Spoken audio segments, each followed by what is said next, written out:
Hi all, Brian here.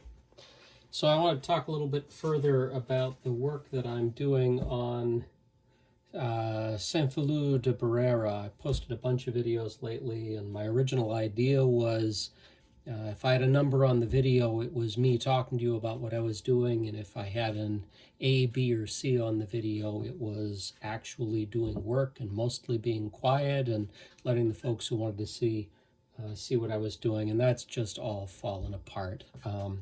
I can't work and not talk is what I'm realizing. And so from now on, we're just going to sequence the videos as they come, and maybe I'll try and do some talking and some working on every one, and we'll see how that goes. This whole YouTube posting thing, I don't know. It's fun, but you can overthink it, is what I'm saying. So what I did today is I have the tower, and before we look at this too closely, I talked about the fact that you're going to be able to see inside. And what can we do inside so that you've got a little bit of detail there? Because the kit comes with none. The kit comes with the two metal bells and doesn't really tell you where to put them or what to do with them. And when you look at the pictures of the kit on the box and online, this lower window here is left with black coloring like these. And, you kind of indicated you're not meant to cut those out. And all you get is just the square of the tower, I guess the rectangle if you're looking at it this way, the square if you're looking at it that way, and a couple of bells, and no real idea of what to do with them. So my thought was it would be nice, given the size of this, if when your eye caught the inside, you got some indication of something other than just white cardboard. So I went online, or rather my wife went online, to give credit where credit is due, and for $2 downloaded a whole bunch of rough stone backgrounds. And I think $2 bought like 25 of these and all kinds of textures and sizes.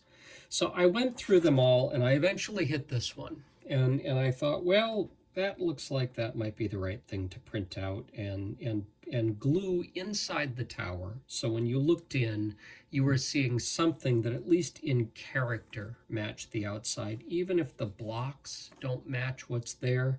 Again, I'm trying to give an impression. So we printed that out, and then I came into the tower and I glued that in there so that when you look inside the tower, you're actually seeing some brickwork there and you're not seeing white. It was easy. I used just a little Elmer's glue stick to glue that in there and cut it to size, and it was no problem. So the other thing I did is I took a couple of pieces of cardboard and I just glued them up in there. I showed you this in an earlier video. I glued them up in there so that I could then put some pieces of wood in there. So I cut some pieces of balsa wood to size and put them in there. So now when you look in there, I think you can see that on the video. When you look in there, you see floors on this. So that's a step in the right direction. You've got floors, you've got brick on the wall. As you're looking in, you've just got, you've got a little bit of detail the eye gravitates towards. I'm not trying to do anything here to make it precise.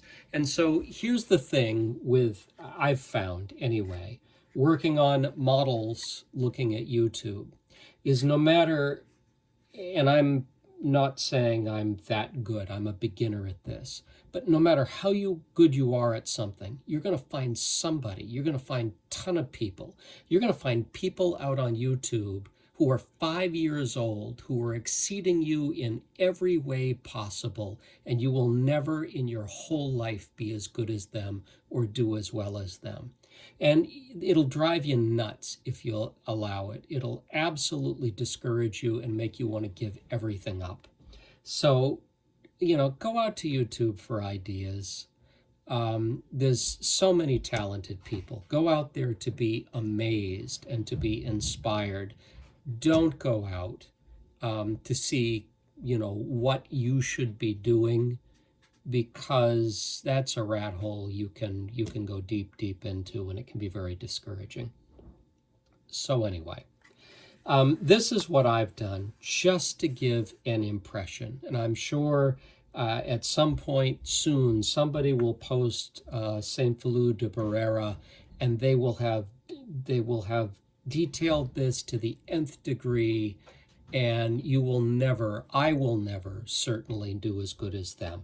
I'm not trying to do that. I'm trying to give an impression. I'm trying to put a little detail in there. So to that end, the other question was, how do I mount the bells in here? And I've got to, I don't just want to rest them on the platform. So I don't want to be, there's nothing wrong with that, but that's not what I wanted to do. And I didn't want to try and build a scale perfect system of hanging them either.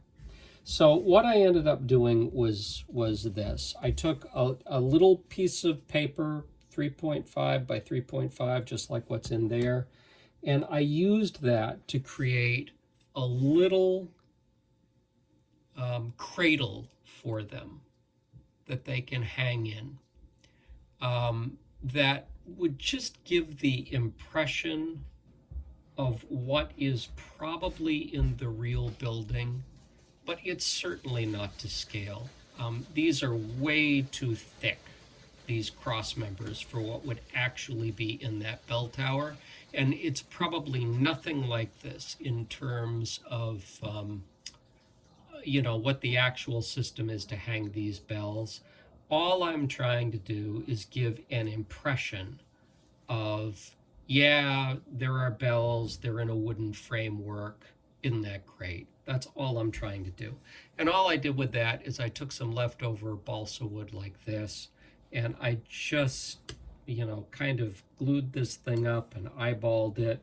I used little miniature clothespins to clip it together and to get it glue. It was very much a Mickey Mouse operation, but there's what I ended up with.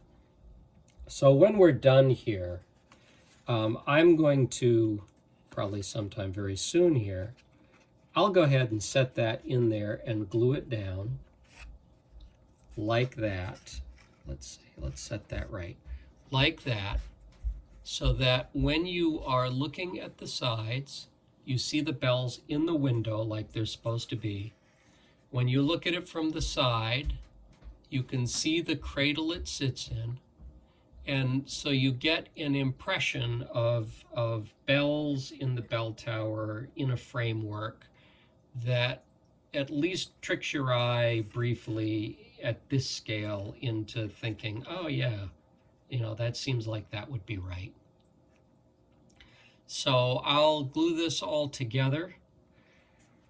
And then the last thing I'll say is what I'll do with this. Let me grab the model itself. Is when I start doing the actual stonework here, I'll probably start the stonework on this side, and so that I can work in here and be able to sand the stones on the side if I need to, I'm probably not going to glue this in place.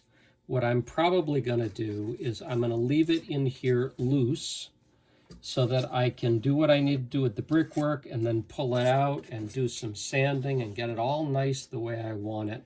And then once all of the stones are here in this indentation and I'm happy with them, then I'll glue this in place. I'll still have a little bit of struggle working with this side, but I can still come in from the side here and sand this, and so I should be able to work that without a problem. So that is the detail on the bell tower. I've saved. It's not like I can't go print out more. I've got enough of this so that some of the other models I'm using, I can use this on. I may take some of those stones, and I've got a model over here where I've got to do a flat surface that you walk into that I don't have stones for. I'll find bigger pattern there, and I'll probably glue that to the floor to give the impression of stones on the floor. So this should be fairly handy, and the 25 patterns I've got should work out nice there.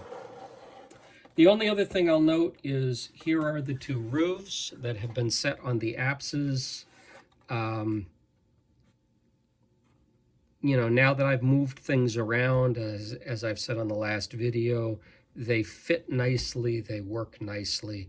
And so I'll just have to work the stones around this and work the stones on the side here.